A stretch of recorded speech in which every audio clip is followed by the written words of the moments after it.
Hare Krishna, Hare Krishna, Krishna Krishna, Hare Hare, Hare Rama,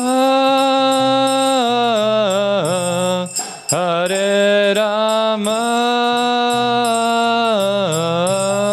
Rama Rama, Hare Hare.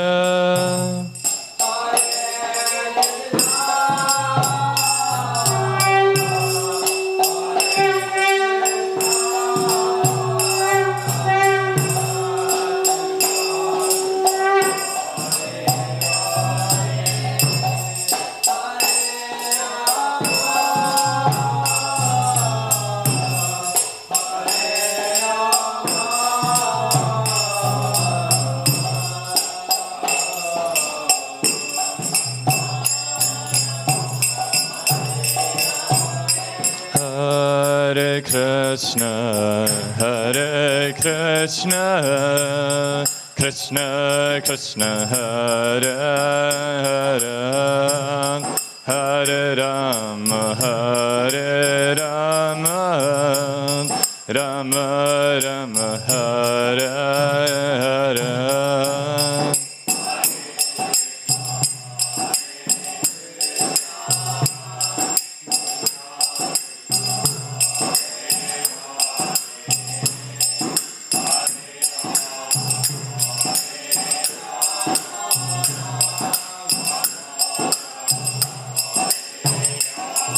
Hare Krishna, Hare Krishna, Krishna Krishna, Hare Hare, Hare Rama, Hare Rama, Rama Rama, Hare Hare.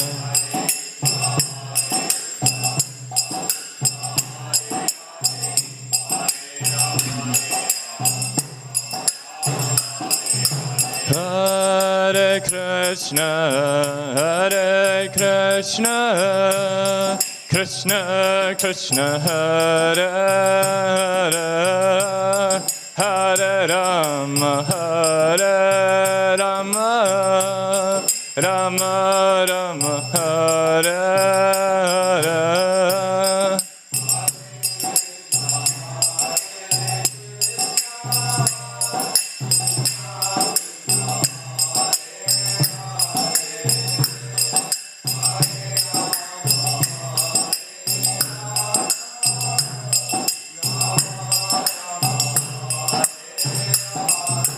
Hare Krishna, Hare Krishna, Krishna Krishna, Hare Hare, Hare Rama, Hare Rama, Rama Rama, Hare Hare.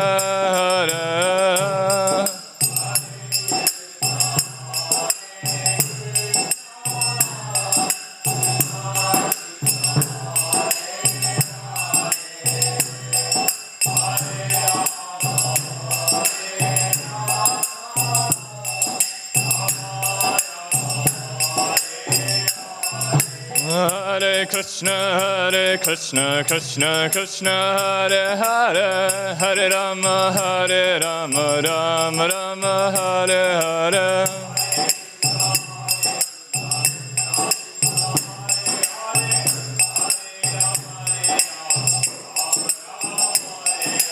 Hare Krishna, Hare Krishna, Krishna Krishna, Hare Hare, Hare Rama, Hare Rama, Rama Rama, Hare Hare.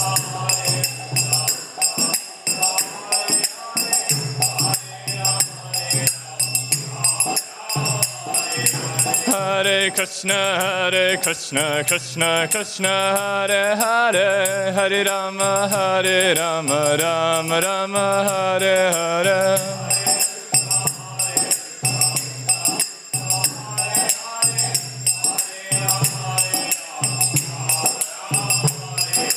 Hare Krishna, Hare Krishna, Krishna Krishna, Hare Hare, Hare Rama, Hare Rama, Rama Rama Hare Hare.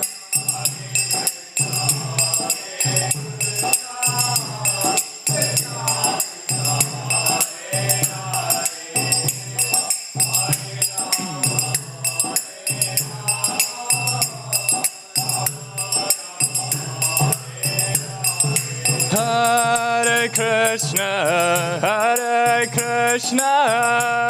Krishna Krishna, Hare Hare, Hare Rama,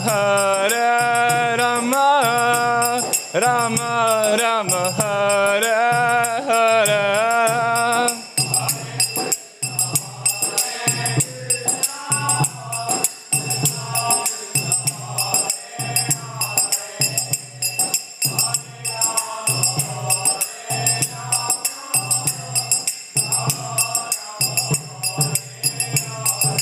Hare Krishna, Krishna Krishna, Hare Hare, Hare Rama, Rama Rama, Hare Hare.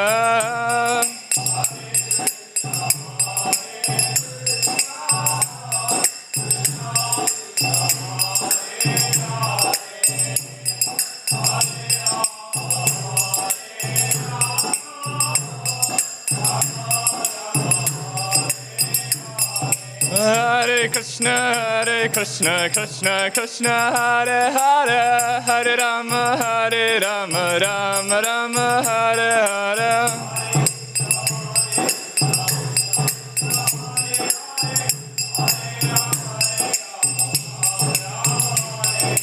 Hare Krishna, Krishna Krishna, Hare Hare, Hare Rama, Rama Rama, Hare Hare.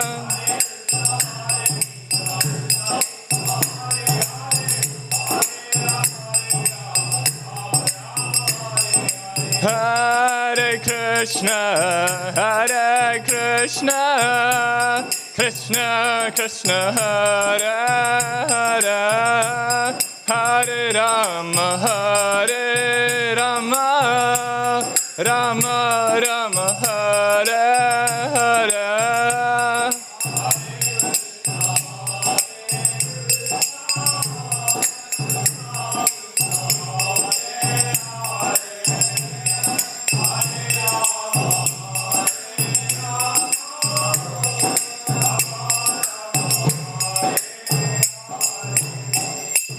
Jam Vishnu Param Sivaraja Kacharya Shlottara Shlottara Sivayam Glesa Bhajavanda Bhaktivedanta Swami Shri Prabhupada Ki Jam Vishnu Param Sivaraja Kacharya Shlottara Shlottara Sivayam Glesa Bhaktivedanta Saraswati Goswami Maharaj Shri Prabhupada Ki Grantaraj Srimad Bhagavatam Ki Nitya Gaura Premanande Hare Hare.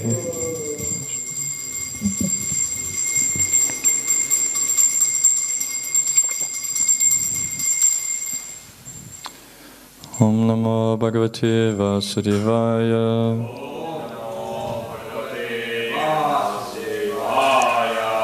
Om Namo Bhagavate Vasudevaya.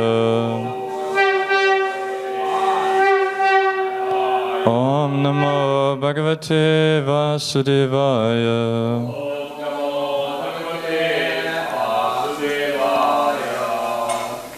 Hare Krishna. We are reading today from Srimad Bhagavatam, Canto 1, Chapter 13, Dhritarashtra Psalm, text 51 to 53, because that's when there's a longer purport. So 51 is on the board. Please repeat. Dhritarashtra saha bratra. Dhritarashtra saha bratra. Kandhaya jasvabaryaya. Kandharya jasvabaryaya. Dakshinena himavata.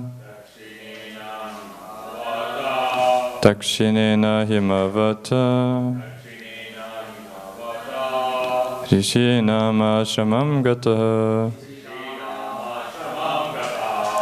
Rishinam ashramam gataha Dhritarashtra saha bratra Kandhaya cha svaparyaya Takshena himavata Rishinam ashramam gata Dhritarashtra saha bratra Kandhaya cha svaparyaya Dakshinena himavata Rishinam ashramam gata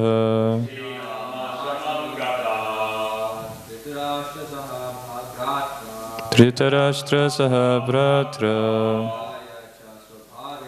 Kandhaya cha svaparyaya Dakshinena himavata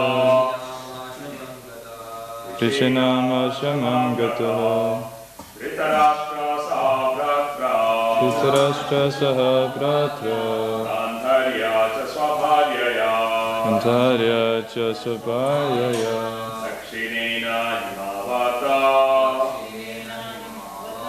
Rishinam ashramam gata Rishinam ashramam gata Mataches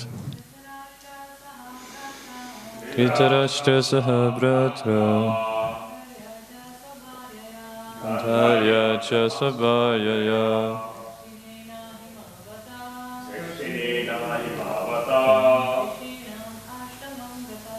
Rishinam ashramam gataha. Okay, word to word translation.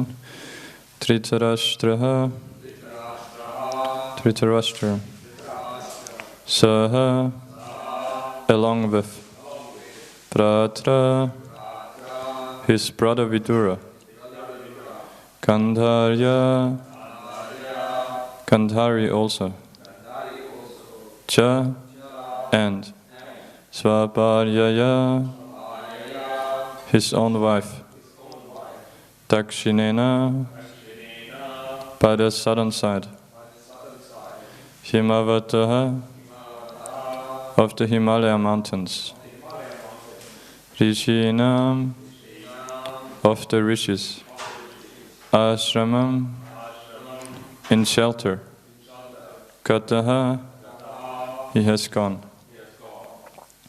Translation and purport by His Divine Grace of Bhaktivedanta Bhaktivedanta Swami Srila Prabhupada Ki Jai. O King, your uncle Dhritarashtra, his brother Vidura and his wife Gandhari have gone to the southern side of the Himalaya mountains, where there are shelters of the great sages. Purport. To pacify their mourning Maharaj Yudhishthira, Narada first of all spoke from the philosophical point of view, and then he began to describe the future movements of his uncle, which he could see by his foreseeing powers, and thus began to describe as follows.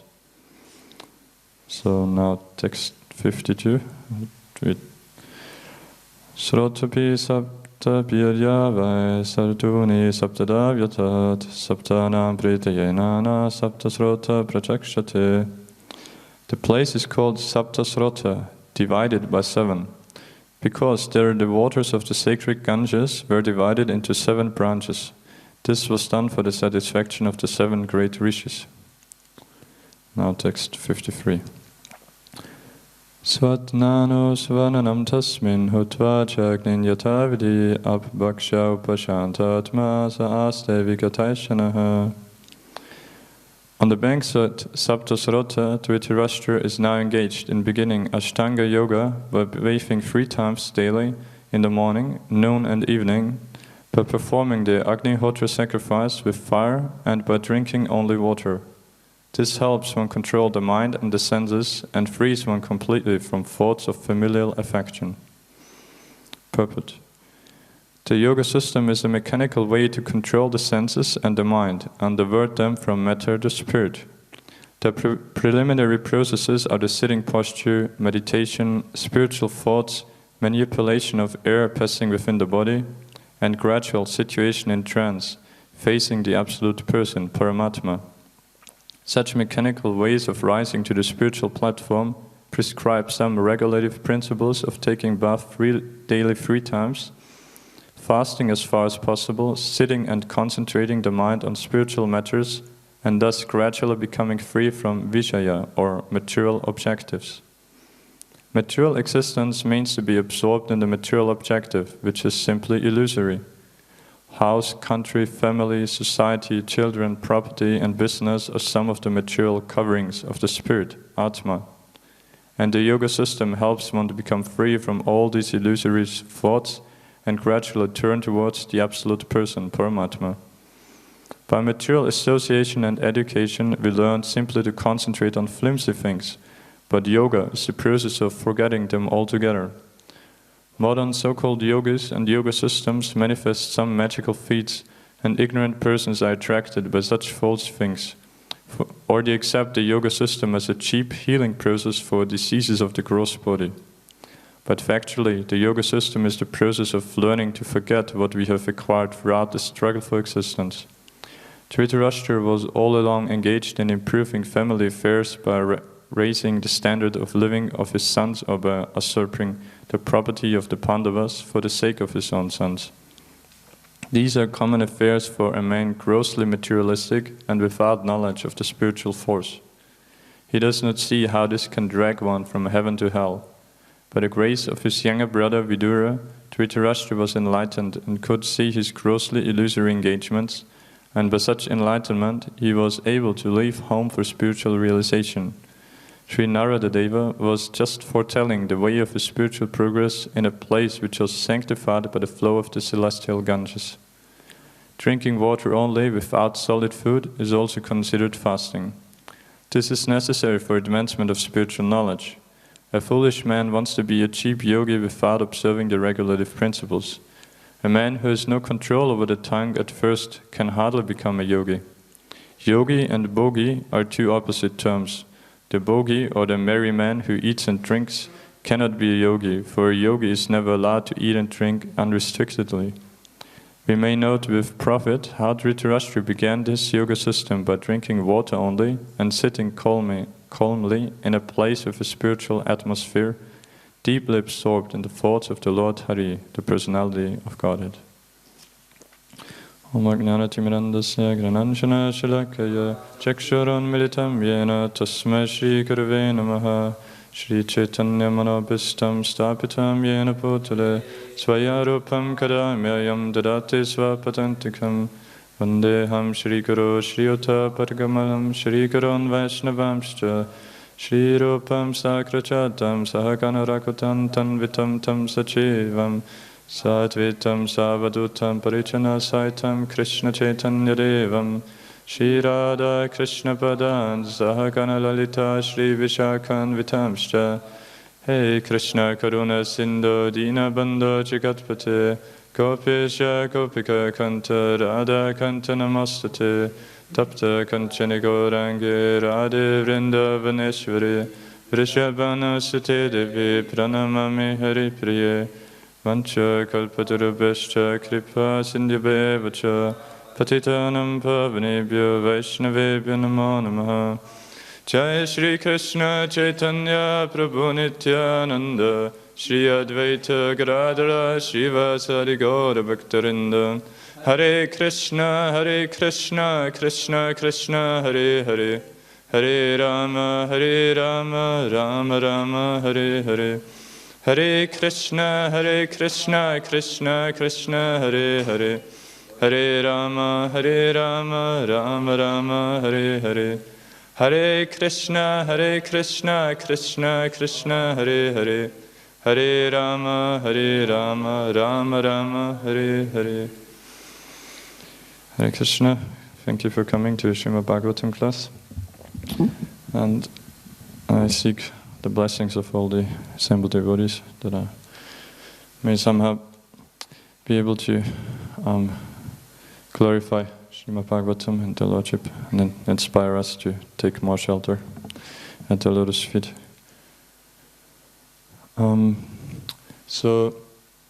We discussed in the last several weeks this chapter, Dhritarashtra quits home, where we heard a bit at the beginning how his brother Vidura, who was practically kicked out by his nephew, the favorite son of Dhritarashtra, Duryodhana, took it as an opportunity to leave on pilgrimage, and then after the Battle of Kurukshetra was over, returned to deliver his brother, because he saw that was now the chance where he would finally listen, being deprived of his sons, of what he was most attached to, and thus also of the kingdom, which he had, which Duryodhana had usurped. And after he had left, then we heard the description how Maharaj Yudhishthira, with his performing his daily duties, being part of that, paying respects to all the seniors, of whom Dhritarashtra was one of them, whom he had very nicely treated like he would still be the king, although he had done so many bad things to him, tried to kill them so many times. But he treated him as his royal uncle in his palace. But this morning then he saw Dhritarashtra along with his wife Gandhari were gone.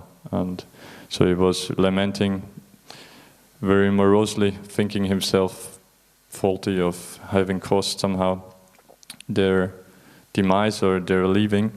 And then when he finds Sanjaya, the Dhritarashtra's secretary, even Sanjaya admits that he himself was completely bewildered, that although Dhritarashtra never would have done anything in his life without consulting Sanjaya, that this time it's a verse he describes how I've been cheated by these great souls, that they didn't even tell him and just left. And then,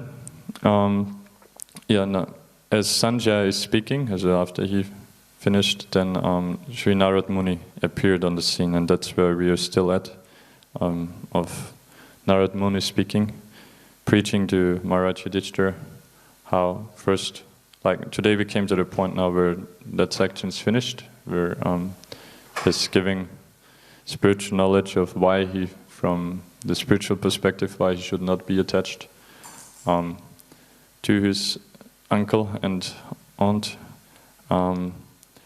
because it's everything's running under the control of time, which is a form of the Supreme Personality of Godhead, and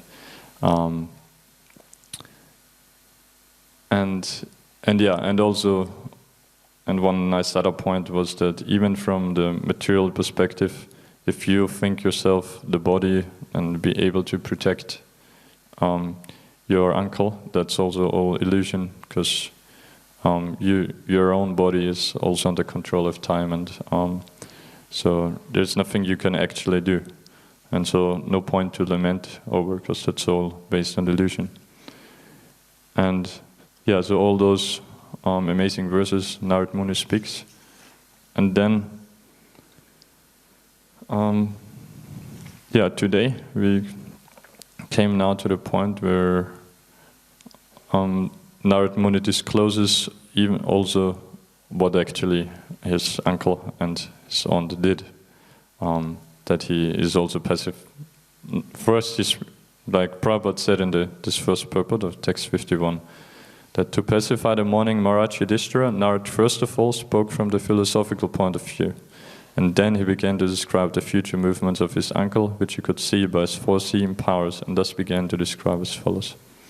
So first he told him, doesn't matter where they went, or if they left their bodies, whatever happened, there's no point to lament at any point. Similarly, like Krishna preaches at the very start of Bhagavad Gita to Arjuna, saying that, you think you speak learned words, you think yourself learned, but that's all. You're completely forgetting the actual ultimate truth of your identity, of everyone's identity as a spirit soul. So, this famous first verse. Ashuchyanano chotustvam pranavadam shapashase katasum nagadasumscha nanashunchandi pandita So Krishna tells the Pandita, the ones who actually learn it, they never lament, for they know neither for the living nor for the dead, because they know, that we are spiritual, that all that is doesn't really make a difference. What's only really meaningful is whether we advance in our spiritual life or not.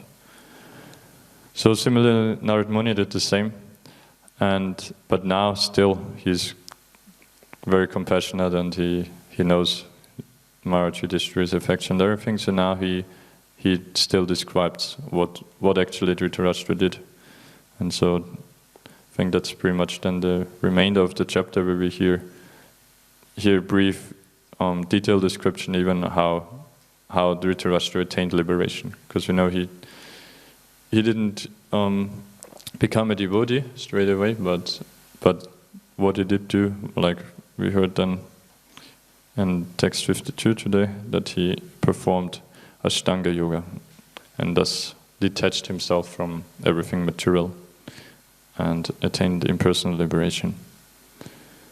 So Narad Muni even tells him exact place and everything, and as Prabhupada said here, Narad Muni could see this by his foreseeing powers. So, Narad Muni is famous for knowing past, present, future, being fully empowered by Krishna as the ultimate preacher, going anywhere and everywhere, and having all sorts of tricks and abilities how to bring all forms of different living entities back to Godhead. And so then in text 53 we heard the start of this briefly the start of the description of what Dhritarashtra did there, this Ashtanga Yoga, and the main points here are the basic things for performing Ashtanga Yoga, that he was bathing 3 times daily, in the morning, noon and evening. He did Agnihotra sacrifice with fire and drank only water. This helps one control the mind and the senses and frees one completely from thoughts of familial affection. And that is what then Prabhupada focuses on, the purport of describing what's the actual purpose of Ashtanga Yoga, and in sharp contrast to what nowadays people think of as yoga and use yoga for. Like, then later here Prabhupada says, where is it, that they somehow like as a healing, they use it as a healing process for the gross body. And so I can't find it here, but all those things that we know, they purely anyway don't have even any intention or idea of yoga being a spiritual process, being for spiritual elevation. That's like many people, they just think, yoga is healthy, it's good for your body. So that's why they do. Or otherwise, like Prabhupada says here, the others, they are not better either. They are, in one sense, they're even worse, because they are fully cheaters, because they claim themselves as being actually yogis, as doing something spiritual, but as Prabhupada describes, that only for, like especially for this Ashtanga Yoga, there's so many prerequisites necessary for it to possibly being effective. So there's so many regulative principles one has to follow. Like, we know that Bhakti Yoga is, like, one main point is he didn't focus on in this purport, but many times otherwise Srila Prabhupada does, that Bhakti Yoga is the only process where it's possible also for grihastas to perform. Otherwise, it's celibacy is one main basic prerequisite for any other yoga system. So that, and then obviously controlling eating, sleeping, breathing also here, sitting, like practically everything. They have to, it's like Prabhupada said, it's a mechanical process for spiritual elevation.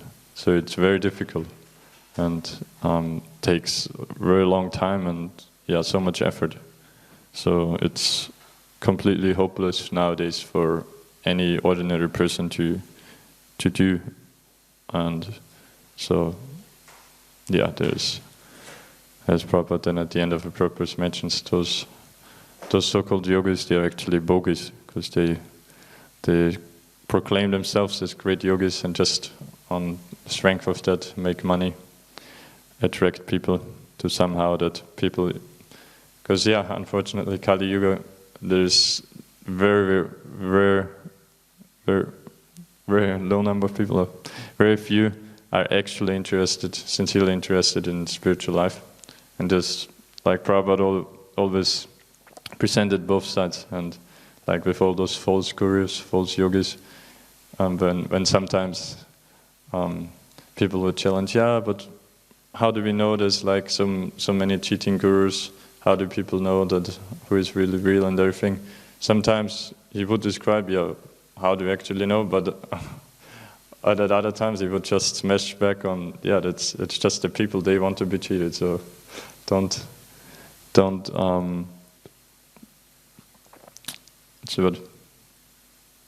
anyway, don't blame the cheaters, because the people themselves, they want to be cheated, and thus the cheaters are here ready to cheat them. So because people don't have sincere desire, then they happily take, there's something, spiritual is good, is nice, feels good. If I know, I do something, body, soul, whatever soul is, no one knows, but sounds good, body, mind, soul, holistic approaches they do.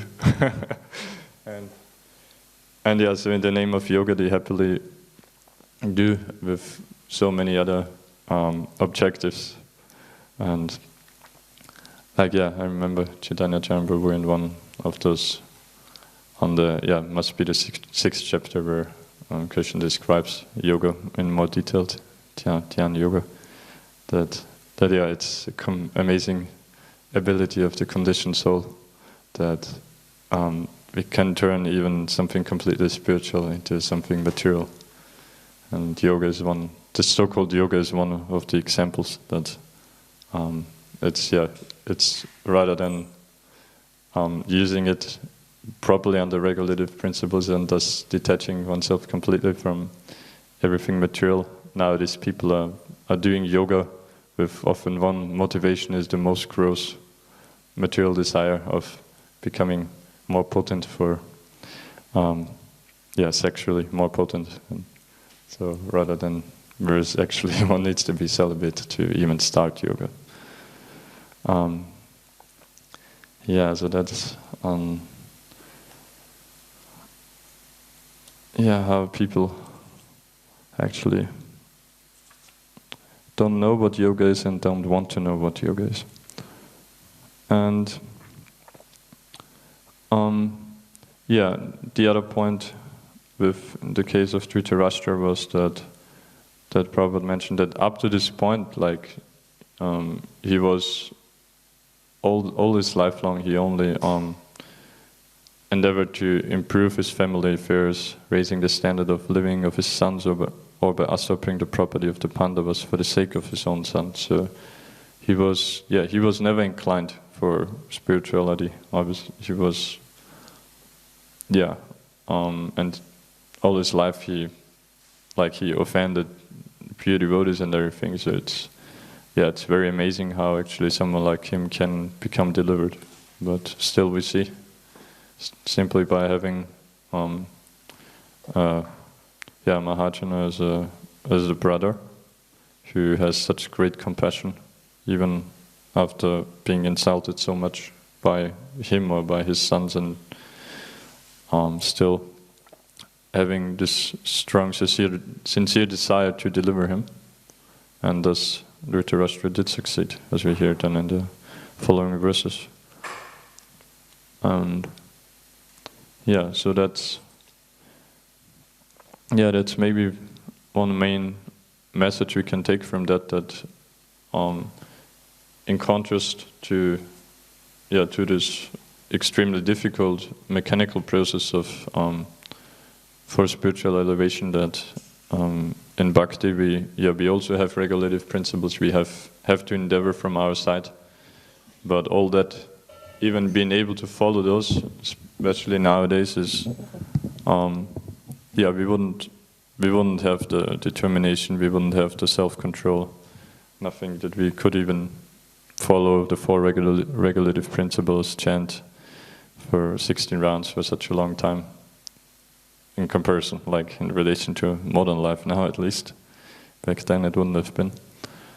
So yeah, we fully depend on the mercy of devotees. Only that's the real power that can enables us to even start practicing, keep practicing, and advance in our spiritual life.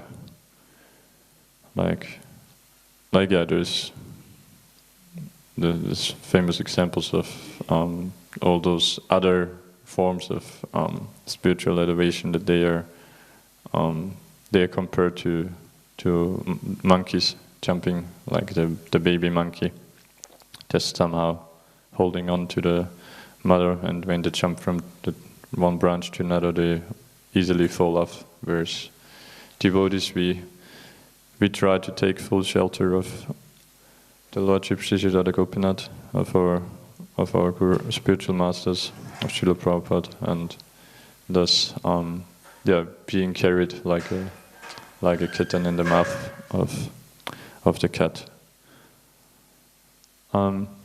Whereas also apart from that, there is then to distinguish from